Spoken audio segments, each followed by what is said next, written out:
And welcome back to Mariposa Homeschool.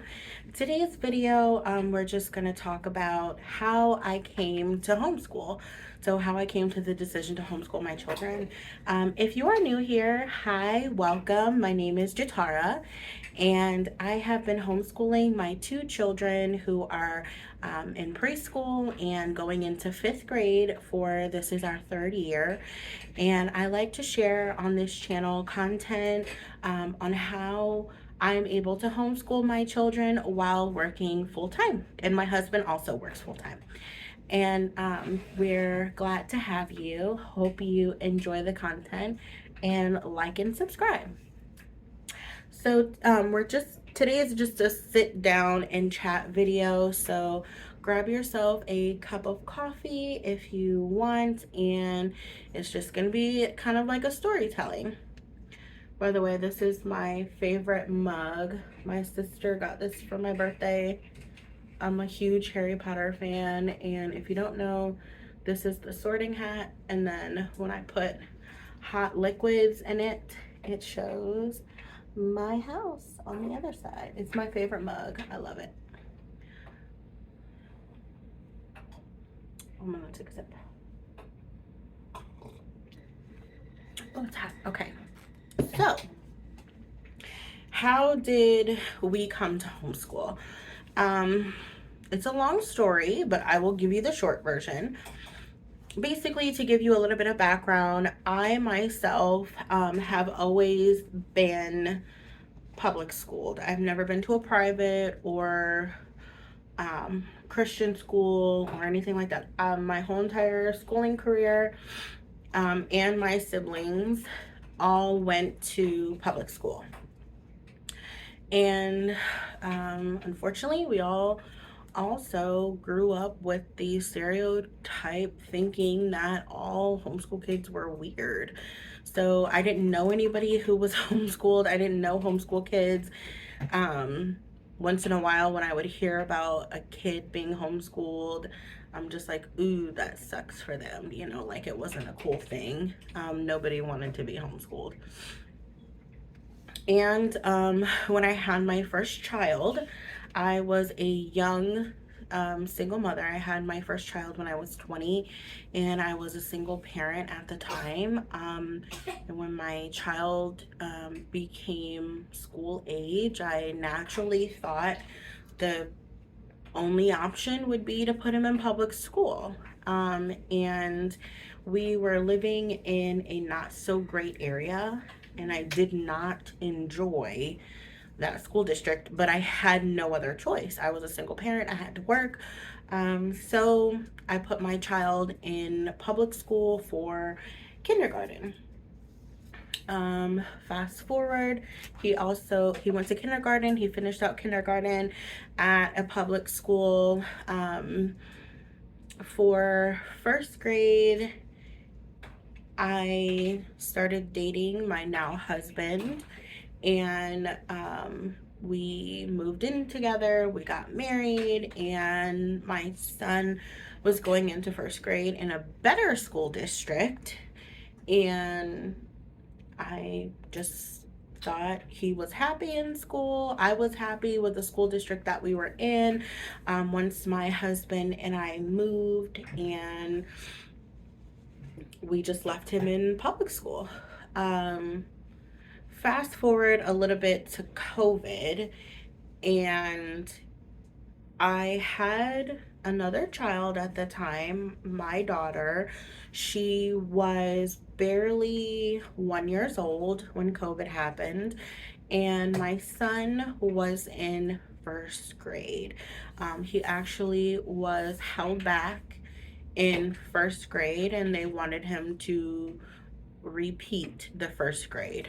The school district that I put him into kindergarten, his birthday was actually fine. He has a late August birthday, and for that school district, they were fine with me putting him into kindergarten.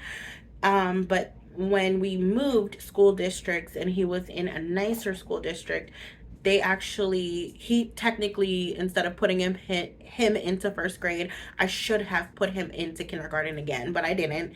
So he ended up being held back in first grade. So he went to first grade twice. And that's when COVID happened. And I mean, it was fine. I mean, obviously, nobody knew what they were doing as far as school and kids go during COVID. And we really didn't either. We followed the recommendations of his teacher and just had him getting on a couple apps, and I got a couple workbooks for him, and we did that. In our area, things were not, it was just so chaotic, and my children thrive on structure and a schedule, and it was really hard for me to come up with something on my own. So what I decided to do was to put my child in an online virtual school, because I figured, hey, if my child has to do homeschool anyway, I wanted it to be a program that knew what they were doing.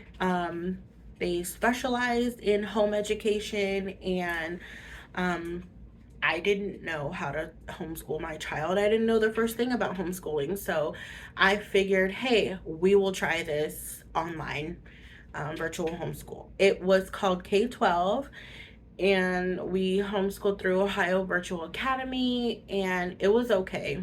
Um,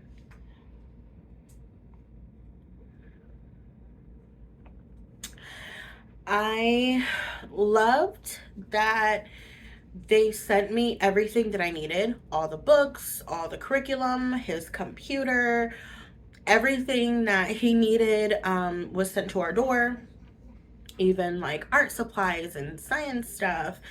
I really enjoyed that, and it was all free. And that was extremely helpful.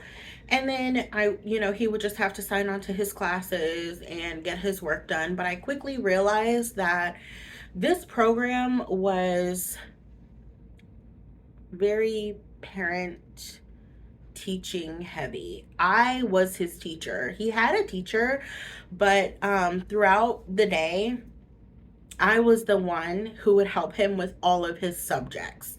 And we would check in with the teacher weekly. And then she would also have like a parent teacher meeting once a month. And I did not like that. I was under the impression that my child was going to be sitting down at a computer doing school with the teacher. And honestly, 100% that was my misunderstanding, and I'm thankful. It all worked out. It all ended up working out to how it was meant to be, but I was under the impression that I was not going to be teaching my child all of these subjects. And that's how we ended up. At the end of that year, my son would have been in, I think, second grade. Yeah, he was in second grade. Not to mention the fact that they did not give you any time to pause and kind of make sure that everybody was up to date and where they were supposed to be with different learning new concepts and things. Every single day it was something new, a new math concept you were going on in reading. Like, there was no pausing if you didn't understand something, and kind of hanging out there and grasping the concept before you moved on. It was like every single day they want you to move on to something new. And if you didn't, you were running behind. And I did not enjoy that either. And, I quickly realized that this program was not for us. So I let my son finish out the second grade using K-12. And then I kind of was a little confident, that I'm teaching my child anyway. I'm teaching him all of this. The only thing is, I was not allowed to pick his curriculum. So I figured, hey, I'm going to be able to pick his curriculum and I'm going to be his teacher. So that's when I made the decision that I was going to full blown homeschool my kid after that.